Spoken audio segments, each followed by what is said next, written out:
आइए मिलाते हैं आज हरियाणा के एक शेर से जो बने हैं जीरो से हीरो, मिस्टर शहाबुद्दीन खान।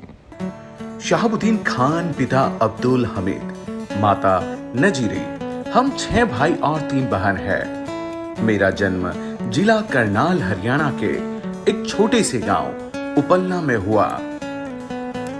जब मैंने होश संभाला तो मेरे घर में गोबर का पोंछा लगता था और हमारा घर की छत पौधों को काटकर उसकी छत बनी हुई थी।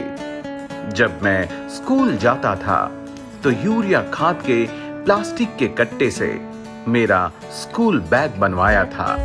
मैंने बहुत कम उम्र में डिसीजन लिया कि मैं फोटोग्राफर बनूंगा।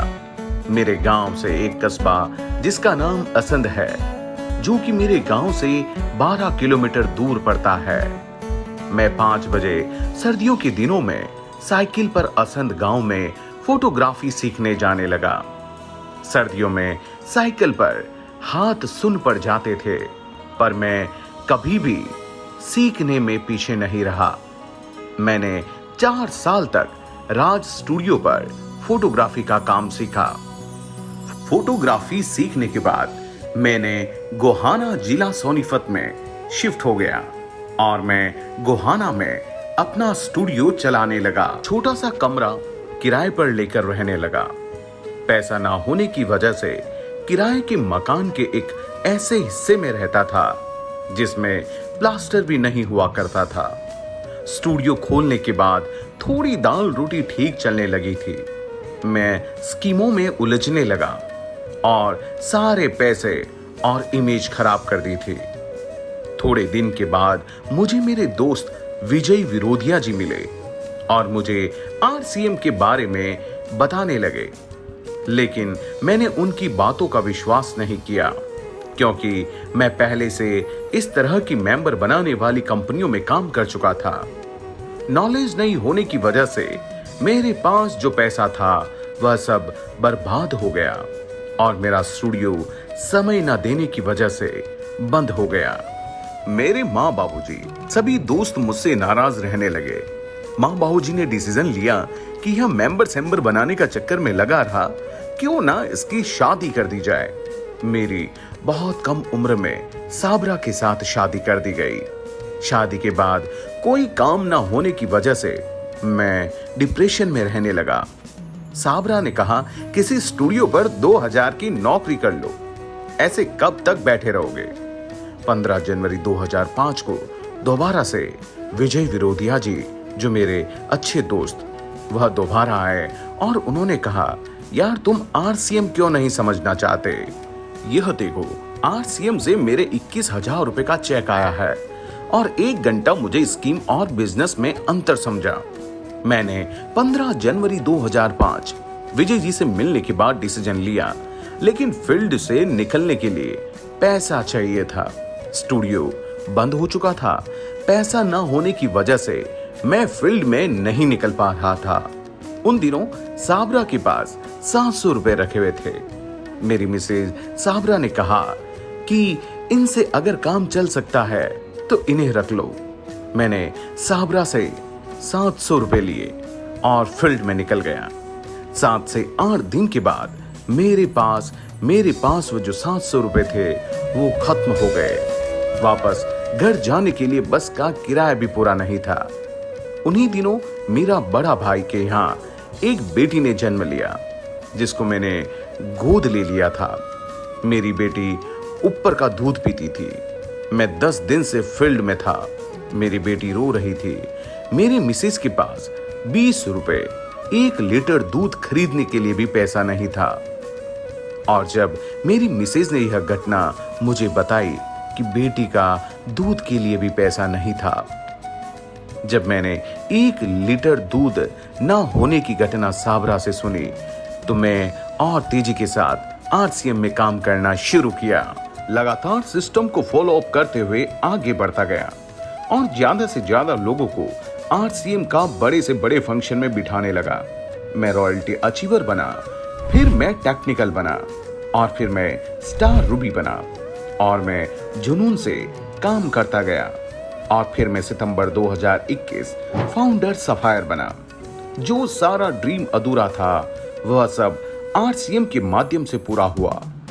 जो शहाबुद्दीन खान कभी 500 रुपए के किराए के कमरे में रहते थे, आज वो 2 से 3 करोड़ के ड्रीम हाउस में रहते हैं। जिस शहाबुद्दीन खान के पास घर जाने तक का किराया नहीं हुआ करता था, आज वो सबसे ज्यादा फ्लाइट में सफर करते हैं। जो शहाबुद्दीन खान अपनी बेटी के लिए 20 रुपए दूध नहीं खरीद सकता था, आज अगर वो पूरी सिटी का भी दूध खरीद लें तो सोचने की जरूरत नहीं है। जो शहाबुद्दीन साइकिल पर चलता था, आज वो जिस गाड़ी पर हाथ रख दें वह गाड़ी अपनी हो जाती है। आज मेरा बच्चा हमारी सिटी का सबसे बेस्ट स्कूल में पढ़ता है। आज दुनिया की सारी खुशियां खुदा ने हमें दे रखी। हमारे वालिद साहब ने कहा कि इसको कुछ काम सिखा दें। एक फोटोग्राफर था ग्रोवर स्टूडियो के नाम से, उसके पास इसको काम सीखने के लिए छोड़ दिया और इसने 2-2.5 साल में काम सीखा। फिर उसके बाद यहाँ जलमाने में इन्होंने एक साहब स्टूडियो के नाम से अपनी फोटोग्राफर की दुकान की। वो मेरे पास 3-4 साल स्टूडियो में रहा, काम किया। यहाँ से तकरीबन उसका गांव 12 किलोमीटर था और उसने साइकिल पे ही आता था और साइकिल पे ही वापसी जाता था। उसको बहुत बड़ा जुनून था कि मैं कुछ करके दिखाऊं। शहाबुद्दीन जब यहाँ पे काम सीखने आता था, 15-16 साल की उम्र थी, मैंने इसको अपने हाथों से कैमरा पकड़ के चलाना सिखाया। भाई साहब जो है फोटोग्राफर बन गए और हम जो है अपना खेत वाली लाइन में चले गए। जब मैं फोटोग्राफी करता था, रात दिन लगा रहता था, मैं एडिटिंग करता था, नींद जो है मैं पूरी नहीं कर सकता था। 24 घंटे काम करता था, उसके बावजूद भी दाल रोटी चल रही थी। तो इसी हिसाब से फिर हमारी हंसी छुट गई जब उसने पेन कापी निकाली। हमने कहा भाई कोई ना कोई स्कीम लेगा है क्या। और जब मैं उसके घर गया, उसको मार्केटिंग प्लान दिखाया तो उसके अजीब से इम्प्रेशन थे कि यार ये शहाबुद्दीन क्या ये मेंबर बनाने के काम शुरू कर दिए। और जब उसने ये बोला तो मैं बड़ा उदास होकर वहाँ से लौटा। ये बेचारे बचपन से हमारे द्वारा आए हुए हैं, इनका कोई घर बार नहीं था।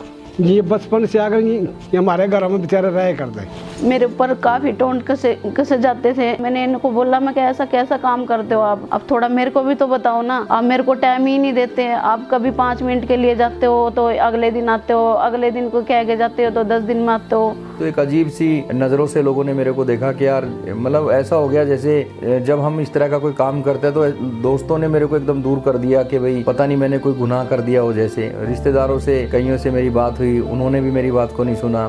किसी कंपनी को लेकर मेरे पास आता था तो मैं इसको बड़ा गुस्सा होता था कि तू कैसे कैसे धंधे में बड़ा हुआ है, तू बर्बाद हो जाएगा। तो इसके घर पे जाते थे तो इसके घर पे चाय भी पीने के लिए नहीं मिलती थी। हम इसको बहुत मना किया करते थे, तू कहाँ ऐसे ऐसे धंधों में बड़ा हुआ है, लेकिन ये नहीं मानना और वो अपने उसी रास्ते पे चलता रहा। और ये जो थे मतलब बहुत ज़्यादा संघर्षशील थे। ये काम मेहनत बहुत, जिस काम में भी जाते थे मेहनत बहुत करते थे।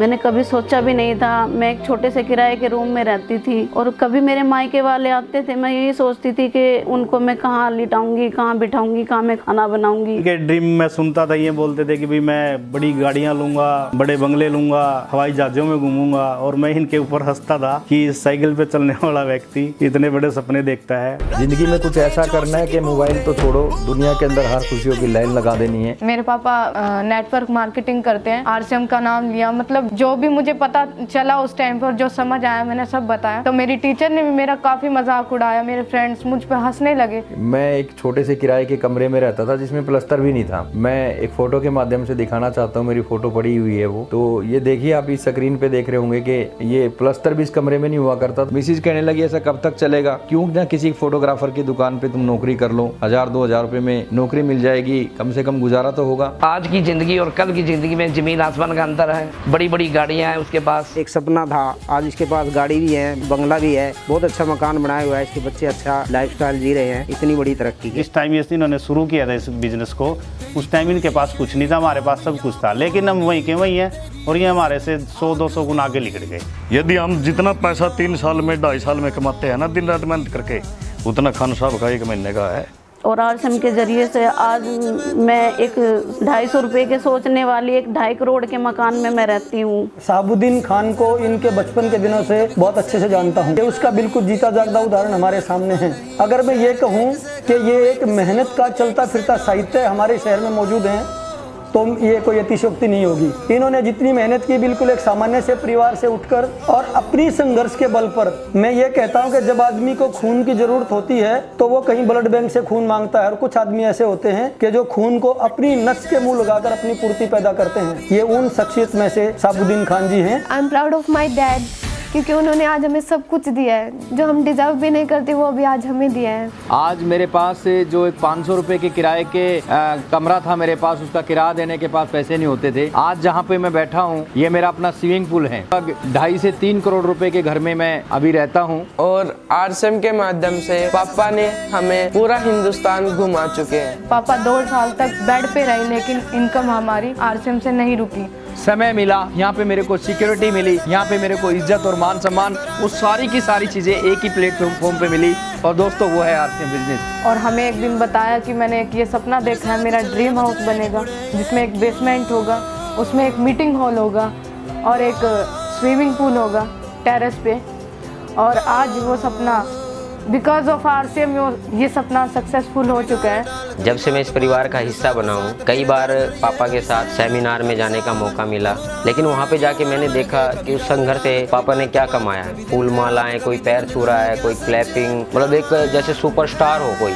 तो सर बोले कि अच्छा ये बता तेरे पापा कितने पैसे कमाते हैं। मैं बोले कि सर मेरे को तो पता नहीं, पर हाँ इतना पता है कि सर मैं जिस चीज़ पे भी हाथ रख दूँ वो चीज़ मेरी हो जाती। मैंने सानिया मिर्जा को, अमिताभ बच्चन को, मैरी कॉम को, जब मैंने उनको पापा के साथ देखा, इतने इजीली से पापा उनके साथ मिल चुके हैं। आइडल सिर्फ और सिर्फ मेरे डैड है और मेरे हीरो भी मेरे डैड है। और I am proud of my dad and I love you my dad. बहुत उनकी मैनेजमेंट उनसे सीखी जा सकती है कि किस तरीके से टीम को सही तरीके से मैनेज किया जाता है। वो जो भी ठान लेते हैं, उनका डिटर्मिनेशन इतना है, वो जो भी ठान लेते हैं वो करते हैं और बहुत अच्छे तरीके से आगे बढ़ते बढ़ते जा रहे हैं और वो बहुत जल्दी डायमंड बनेंगे। उनके अंदर बहुत क्वालिटी है, उनसे बहुत कुछ पूरे हिंदुस्तान को सीखना चाहिए। मिस्टर शहाबुद्दीन खान नाम को याद करते ही एक ऐसी पर्सनालिटी मेरे जहन पे उभरती है जो अपने ग्रामीण परिवेश गोहाना से निकलकर आज पूरे हिंदुस्तान में अपने नाम की छवि को फैला रहे हैं। एक बहुत अच्छे ड्रीमर, कमिटेड साथी, डेडिकेटेड, कमिटमेंट और एक डेसिंग पर्सनालिटी जो कि जोश और जुनून से भरी हुई आरसीएम की ऊंची से ऊंची सफलता के लिए अपने आप को तैयार कर रही है। और एक दिन निश्चित रूप से आरसीएम की बड़ी से बड़ी पिन इनके सीने पर होगी, ऐसी मेरी शुभकामनाएं। ये उनके कमिटमेंट और उनके ड्रीम पावर की वजह से मैं कह रहा हूँ। मुझे गर्व है कि शहाबुद्दीन खान मेरी टीम में है। जब मैं उसकी कामयाबी का राज देखता हूँ तो उसका टीम के प्रति जोश, जुनून और टीम के प्रति डेडिकेशन की वजह ही उसका कामयाबी का राज है। टीम के प्रति हमेशा कुछ भी करने के लिए तैयार शहाबुद्दीन खान का मतलब है विनर। शहाबुद्दीन खान एक बेस्ट स्टूडेंट के साथ एक बेस्ट प्लानर है। I love you Shahabuddin Khan. I love you, Arsum Business. I love you, Khan. I love you too.